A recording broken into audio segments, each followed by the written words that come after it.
leadership is firstly to be able to take responsibility for yourself, right? If you can't take responsibility for yourself, you cannot take responsibility for any other person.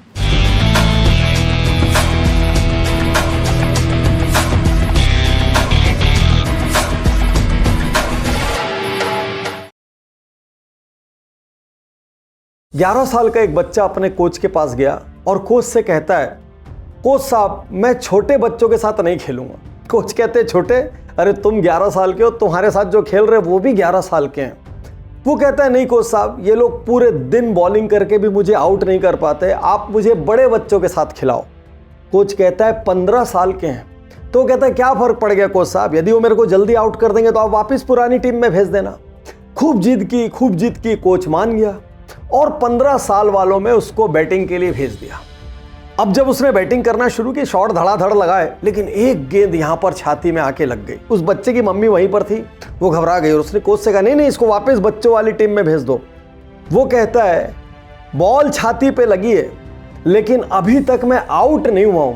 और उस दिन के बाद वो 11 साल का बच्चा 15 साल वालों के बीच क्रिकेट खेलने लगा और बहुत कम उम्र में सीनियर्स के बीच क्रिकेट खेलने लगा। तो जब वो बच्चा कोच से रिक्वेस्ट करके बड़ों की टीम में आ जाता है तो वो एक्चुअली बहुत बड़ा काम करता है और वो काम है ऑर्बिट शिफ्ट। कभी कभी आप औसत लोगों के बीच रह के अपने आप को सुपीरियर समझने लगते हैं। कभी कभी आपका औसत प्रोडक्ट सक्सेसफुल हो जाता है, आपको लगता है यार सक्सेसफुल है तो सब कुछ राइट है। रुक जाइए, जब आपको लगे कि आप कुछ बन गए, आपको अपनी ऑर्बिट शिफ्ट करके वहां पहुंचना चाहिए जहां पर आपको एक्चुअल कंपटीशन महसूस हो, एक्चुअल चैलेंज महसूस हो। क्योंकि यदि कंपटीशन नहीं है, यदि चैलेंज नहीं है तो आपकी ग्रोथ नहीं है। ये बात मैं नहीं, ये बात विराट कोहली कहते हैं। I was the जज्बाती kid, right? Because I love playing cricket. और हमारी जो सोसाइटी में रहते थे वहाँ सबको पता था। So I used to play with my brother's friends. He's 7 years elder to me. क्योंकि मुझे अपनी एज के लड़कों के साथ खेलना अच्छा नहीं लगता था, क्योंकि मुझे लगता था यार मेरे को थोड़ा कंपटीशन चाहिए। तो उनको समझ आ गया कि इसमें तो बहुत ज्यादा कीड़ा है। और आज मैं ये नहीं बताऊंगा उन्होंने वनडे में कितने रन बनाए या टेस्ट में कितने रन बनाए, कितनी सेंचुरी बनाई, उनका ब्रांड वैल्यूएशन क्या है, उनको टाइम्स बुक ने क्या रेटिंग दी, सब भाड़ में जाए। आज मैं बात करूंगा एक लीडर विराट कोहली की और कैसे उस लीडर के लेसन हम अपने बिजनेस में, अपने जॉब में, अपने करियर में अपनाकर आज से मेगा चेंज ला सकते हैं। क्योंकि विराट कोहली की केस स्टडी आपको बताएगी वो कोई परफेक्ट नहीं थे, उनके अंदर भी बहुत सारी गलत आदतें थी, वो भी बहुत वीकनेस को फील करते थे, डिप्रेस होते थे। कैसे उन्होंने एक एक करके उन सब को हराते हुए अपनी वो जगह बनाई जिस जगह पर वो आज है। तो आज की केस स्टडी यूनिक है आपके हर फैमिली मेंबर के लिए, हर टीम मेंबर के लिए। और यहां पर मैं ये याद दिला दूं, ये शो आप उज्जवल पाटनी यूट्यूब चैनल पर देख रहे हैं जहां पर ऑलरेडी 500 से ज़्यादा बायोग्राफीज हैं, अद्भुत असाधारण वीडियोस हैं प्रोडक्टिविटी पर, लाइफ पर, पेरेंटिंग पर। हर दिन एक वीडियो भी देखेंगे तो जिंदगी बदल जाएगी। बेल आइकन दबाना मत भूलना ताकि लगातार नोटिफिकेशन आते रहें। एक लीडर कब बनता है? वो मैं बड़ा, मुझे सब आता है, मैंने सब किया, ये कहकर नहीं बनता। एक लीडर, असली लीडर तब बनता है जब वो अपनी टीम के लिए खड़ा होता है, जब वो अपनी टीम को प्रोटेक्ट करता है, अपनी टीम की ओर आने वाले आक्रमण वो अपने सीने पे ले लेता है। और कमजोर लीडर क्या करते हैं? जब उपलब्धि हासिल होती है तो कहते हैं मैं, और जब हार हासिल होती है तो कहते हैं टीम। विराट कोहली ने अपनी ट्रू लीडरशिप दिखाई जब भारत पाकिस्तान से एक मैच हार गया और उस मैच में मोहम्मद शमी की बॉलिंग उतनी खास नहीं रही। चारों ओर लोग मोहम्मद शमी के रिलीजन पर बात उठाने लगे, अलग अलग किस्म से ट्रोल करने लगे, हर सोशल मीडिया निंदा से भर गया। और आप तो इंडिया को जानते हैं, थोड़ा भेड़ चाल भी यहाँ पर चलती है, बहुत सारे लोग जात पात के नाम से भी बहुत पिन पॉइंट करते हैं। लेकिन विराट कोहली सामने आए और उन्होंने मोहम्मद शमी को डिफेंड करते हुए, रक्षा कवच बनते हुए कहा, मुझे शर्म आती है जब आप देश के लिए जान देने वाले खिलाड़ी पर रिलीजियन का बट्टा लगाते हैं। Honestly, I don't even want to waste, 1 minute of my life to give any attention to those people, and neither does Shami and neither does anyone else in the team. We stand by him fully. We are backing him 200%, and all those who have attacked him can come with more force if they want to. Our brotherhood, our friendship within the team, and nothing can be shaken. तो सबसे बड़ा leadership lesson याद रखिए, जब आप अपने लोगों के साथ खड़े होंगे तब वो अपने आप के साथ खड़े होंगे। विराट और अनुष्का की शादी हुई। अब दोनों अपनी अपनी जगह टॉप लेवल के सेलिब्रिटीज निश्चित रूप से सबके ग्लेयर में थे और उसी बीच अनुष्का मैचेस देखने स्टेडियम पर आने लगी। कुछ मैचेस में विराट की परफॉर्मेंस अच्छी नहीं रही। जहां पर अनुष्का स्टेडियम में थी, अब लोगों को क्या है, ट्रोल करना शुरू कर दिया। जहां पर अनुष्का नजर आए, मनहूस मनहूस के नारे लगने लगे। यहां पर विराट अपनी फैमिली के लिए खड़े हुए। यहां पर विराट ने इस बात पर अपना दुख जताया कि आप मेरे जीवन साथी के साथ ऐसा बर्ताव कर रहे हैं। विराट ने अनुष्का को मैच में लाना नहीं छोड़ा, बल्कि अपनी परफॉर्मेंस पर ध्यान देकर अपनी परफॉर्मेंस को इंप्रूव किया और लोग अनुष्का के मनहूस वाले टैग को कब का भूल गए और अब अनुष्का के सेलिब्रेशन को एंजॉय करने लगे। जब उनकी बिटिया वामिका हुई तो फोटोग्राफर से विराट ने बिल्कुल सामने आके हम्बल रिक्वेस्ट की, आपको जितनी कंटेंट चाहिए मैं दूंगा, लेकिन मेरी बिटिया की तस्वीर या मेरी बिटिया की डिटेल्स आप अपने मीडिया में न दें। मेरी आपसे ये रिक्वेस्ट है, मुझे मेरी फैमिली की प्राइवेसी अलाउ करें। देखिए, लीडर अपनी फैमिली को प्रोटेक्ट करता है और लीडर इमोशनल भी होता है। जब हम पहले के लीडर्स के बारे में सुनते थे तो लीडर एकदम स्ट्रांग होता है, लीडर अपने परिवार की चिंता नहीं करता, लीडर किसी की चिंता नहीं करता, लीडर अपने लक्ष्य में बढ़ता है, लीडर के आंसू नहीं गिरते, सब बेकार बात है। ये आधुनिक लीडर है। एक्चुअली ये भारतीय मेल के लिबरेशन का प्रतीक है, क्योंकि जब फाइनल मैच का एंड हुआ उस वक्त विराट ने जिस तरीके से अपनी बिटिया वामिका से फोन पर बात की, उससे मस्ती की, हजारों लाखों करोड़ों लोग देख रहे थे, उनको कोई परवाह नहीं। वो मैच के बाद रोए, वो मैच के बाद वहां पर झूम के नाचे, एक इंसान की तरह नेचुरल होके उन्होंने अपने हर इमोशन को डिस्प्ले किया, क्योंकि लीडर इमोशनल होता है। लीडर को पत्थर होने की कोई आवश्यकता नहीं, लीडर को इमोशनलेस होने की कोई आवश्यकता नहीं। उल्टा मॉडर्न लीडर के लिए बहुत बड़ा लेसन है कि आपको अपनी टीम के लिए सेंसिटिव होना पड़ेगा, आपको अपनी टीम के दर्द को महसूस करना पड़ेगा, आपको उनको काउंसल भी करना पड़ेगा, कभी एक दोस्त की तरह, कभी एक भाई की तरह, कभी एक पिता की तरह। और आपको अपने परिवार के साथ सबसे बेस्ट हस्बैंड, सबसे बेस्ट फादर, सबसे बेस्ट डॉटर, सबसे बेस्ट वाइफ, जो कुछ आप बन सके वो वहां पर बनना पड़ेगा। और जब आप मैदान पर उतरेंगे तो आपका परिवार आपकी टीम होगी।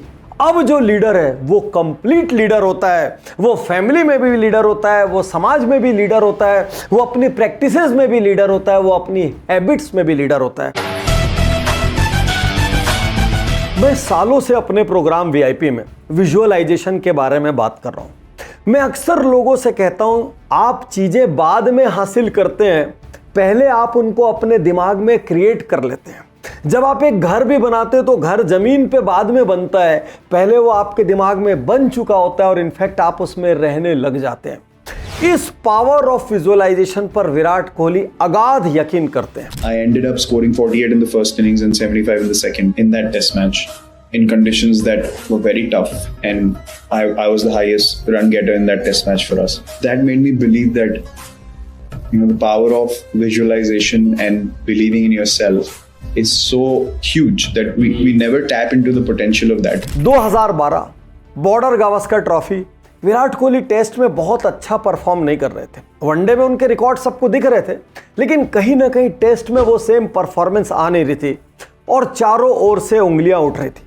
विराट कोहली को लगा, यदि मैं इस टेस्ट में अच्छा नहीं खेला तो आगे चल के मेरा टेस्ट कैरियर बहुत इम्पैक्ट हो जाएगा। और सबसे यंग, सबसे इनएक्सपीरियंस प्लेयर होने के नाते जरा भी खराब खेलते तो और ज़्यादा उंगलियां उठती। विराट ने विजुअलाइजेशन का रास्ता अपनाया। विराट एकांत में चले गए, वो कॉफ़ी शॉप्स में अकेले बैठने लगे, वो अकेले चिंतन करने लगे, वो अपने आप को अपनी बेस्ट स्टेट में इमेजिन करने लगे, अपने आप को बेस्ट परफॉर्मेंस देखते हुए ड्रीम्स देखने लगे, खुली आंखों से देखने लगे। और ये विजुअलाइजेशन धीरे धीरे उनके अंदर नया कॉन्फिडेंस भरता चला गया। उनको ऐसा लगा मानो उन्होंने वो परफॉर्मेंस हासिल कर ली है और उस विजुअलाइजेशन ने उनके भीतर सब कुछ बदल दिया। जब वो मैदान में उतरे तो उन्होंने अगले 2 पारियों में सबसे ज्यादा रन बनाए और उस दिन के बाद विराट ने कभी पीछे मुड़कर नहीं देखा। तो विराट कोहली कहते हैं, आप कभी कभी डाउन फील करेंगे, आपको कभी कभी लगेगा आप सब कुछ खो रहे हैं, आप हार रहे हैं। उस वक्त आपको इंटरनली अपने आप को सबसे शक्तिशाली रूप में विजुअलाइज करना है, क्योंकि यदि अंदर कॉन्फिडेंस नहीं है तो आप बाहर वो कॉन्फिडेंस दिखा नहीं पाएंगे। जो आपके भीतर है वही आप अपनी टीम को दे पाएंगे, वही आप अपने परिवार को दे पाएंगे। So I clearly remember when we left Sydney, where the second test match was, and you see everyone kind of feeling that pressure as a youngster. You feel like, I've got no chance here. The whole team is feeling like that. I'm the most inexperienced. So how the hell am I gonna, turn this around?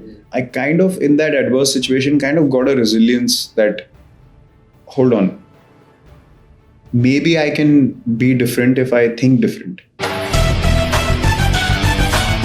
क्या achiever कभी down feel नहीं करते? क्या achiever कभी टूटते नहीं, बिखरते नहीं, depress नहीं होते? वो होते हैं, लेकिन हर अचीवर एक डायलेमा से गुजरता है। दुनिया उसके ऊपर बहुत बड़ा अचीवर, बहुत शक्तिशाली, बहुत स्मार्ट, बहुत तेज, बहुत पावरफुल, बहुत अनब्रेकेबल होने का ऐसा लेबल लगा देती है, वो बेचारा अपनी वीकनेस को स्वीकार ही नहीं कर पाता। 2022 के एशिया कप के पहले कोहली एक दिन विस्फोट करते हैं। I'm not shy to admit that I was feeling mentally down, and this is a very normal thing to feel. I mean, I'm a human being at the end of the day, and it's not abnormal. Talk about it, discuss with people. No one's going to think you're weak. Trust me, faking to be strong is far worse than admitting to be weak, and that's something that I have no shame in saying that I was mentally feeling weak. और यहाँ पर उन्होंने एक break लिया, एक rest लिया, वापिस अपने अंदर उतरे और फिर से मल्टीपल टाइम्स स्ट्रांग होकर बाहर आए। तो हमको अपने मेंटल स्ट्रगल्स को अपने अंदर नहीं रखना चाहिए, हमको उसको डिस्कस करना चाहिए। एक लीडर भी एट टाइम्स वल्नरेबल हो सकता है क्योंकि वो ह्यूमन। और विराट आगे बढ़ते हुए ये कहते हैं कि परफॉर्मेंस और विनिंग इस हद तक एथलीट के अंदर चला जाता है कि वो ईगोइस्टिक मैनियाक्स हो जाते हैं, जबकि किसी व्यक्ति की वक़्त उसकी कीमत महज सफलता और असफलता के आधार पर नहीं लगाई जा सकती, उसके प्रयास भी महत्व रखते हैं। मैं अक्सर उज्जवल पाटनी शोज में कहता हूं कि हर चौथे दिन एक मोटिवेशनल स्पीकर पैदा हो जाता है। बनना सबसे आसान है, एक माइक ले लो, एक कैमरा ले लो, इनफैक्ट मोबाइल कैमरा जैसा काम कर देता है, और खड़े होकर अपने दर्द की कहानियां सुनाओ। अरे भाई, तुम्हारी उम्र 20, 25, 30 साल है, अभी तुम्हारे में दर्द आए कहाँ है? तुमको पूरा समय एक अच्छी अपब्रिंगिंग मिली है, एक अच्छा लैपटॉप है, तुम्हारे पास एक अच्छी मोबाइल है, एक अच्छी गाड़ी है, पीछे माँ बाप का सपोर्ट है, तभी तो 20 साल की उम्र में एक स्टूडियो अफोर्ड कर पा रहे हो, एक कैमरा अफोर्ड कर पा रहे हो। असली स्ट्रगल करने वाले स्ट्रगल की कहानियां सुनाए, बात हजम होती है। लेकिन जिन लोगों ने स्ट्रगल नहीं किया, उनको स्ट्रगल की कहानियां महज विक्टिम बन के दिखा सकूं, इसलिए नहीं सुनानी चाहिए। और यहाँ विराट कोहली हिम्मत दिखाते हुए बहुत बड़ा सच कहते हैं। वो कहते हैं, Honestly, sitting in my position, I cannot use words like struggle. For me, there's been no struggle and no sacrifice. I am doing what I love. Struggle उसकी होती है जिसको 2 वक्त की रोटी नहीं मिल रही दिन की। हमारी स्ट्रगल नहीं है, हमारी आप अपने हार्ड वर्क को स्ट्रगल बोल के उसको ग्लोरीफाई कर सकते हो, उस पे चेरी ऑन टॉप लगा सकते हो। आपको कोई नहीं बोल रहा है जिम में जाने के लिए, but you have to feed your family. इसलिए यदि जिंदगी में एक्चुअल चैलेंजेस नहीं है ना, प्लीज विक्टिम कार्ड खेलना बंद कर दीजिए। स्ट्रगल की कहानियां नहीं, हार्ड वर्क के एग्जांपल्स क्रिएट कीजिए। आज कोहली की फिटनेस को सारी दुनिया सलाम करती है। इनफैक्ट वो फिटनेस के लिए बहुत सारे एथलीट्स का गोल है, काश बॉडी हो तो विराट कोहली जैसे, एनर्जी हो तो विराट कोहली जैसे, स्टेमिना हो तो विराट कोहली जैसा। लेकिन क्या कोहली शुरू से ऐसे थे? वो खुद कहते हैं, शुरू में मैं भी दूसरे यंगस्टर्स की तरह पार्टी करता था, ओकेजनल ड्रिंक्स लेता था, और कितनी बार मेरी बॉडी मुझसे कहती थी तुम राइट शेप में नहीं हो। कितनी बार जब मैं सुबह उठता था तो उतनी एनर्जी मेरे अंदर नहीं रहती थी। एक दिन मैंने रियलाइज किया, क्या ये जरूरी है? क्या ये मेरे शिखर पर पहुंचने की राह में बाधा नहीं है? और उस दिन मैंने सब छोड़ दिया। मैंने पूरी जिम्मेदारी लेते हुए वो करना शुरू किया जो मेरे लक्ष्य को प्राप्त करने के लिए जरूरी था। वो बड़े ईमानदारी से एक बात कहते हैं, 6 a.m. practice means I was there 5:45 every morning. I'd probably sit there, wait for the fog to clear out, and then start knocking balls before everyone arrived. That just became a norm for me. Even now, when I have the opportunity to go into the gym early or come to practice early, I would take it with both hands, and it's just become a habit for me now. And also, I think the more busy you get, especially when you have to do commercials and stuff, I like to reach on time and I like to leave on time. it should not filter either way. So I think it's just become a part of my life now. और आज की जो Indian team की fitness है वो इस वक्त दुनिया के सबसे बेस्ट में से एक है और इंडियन हिस्ट्री में देखा जाए तो नंबर 1 है। इनफैक्ट आज हर खिलाड़ी यदि अपने फिटनेस को अपने प्राइम पर रखे हुए है तो बहुत बड़ा कारण विराट कोहली है। आज यहाँ एक लीडर के रूप में आपसे बड़ा सवाल है, क्या आप एक रोल मॉडल हैं? क्या आप एक ऐसा एग्जाम्पल सेट कर रहे हैं जिसको आपकी टीम फॉलो करे? इस पूरी केस स्टडी में किस पार्ट ने आपको सबसे ज्यादा हिट किया? कौन सी ऐसी चीज लगी कि एज ए लीडर मुझे उसको अडॉप्ट करना चाहिए? वो आप कमेंट बॉक्स में जरूर आकर लिखें। अपनी टीम तक ये केस स्टडी जरूर शेयर करें ताकि उनमें लीडरशिप पैदा हो। लीडरशिप ऑर्गेनाइजेशन के सबसे लोअर लेवल से सबसे हायर लेवल तक हर जगह होनी चाहिए। शुक्रिया, धन्यवाद, थैंक यू।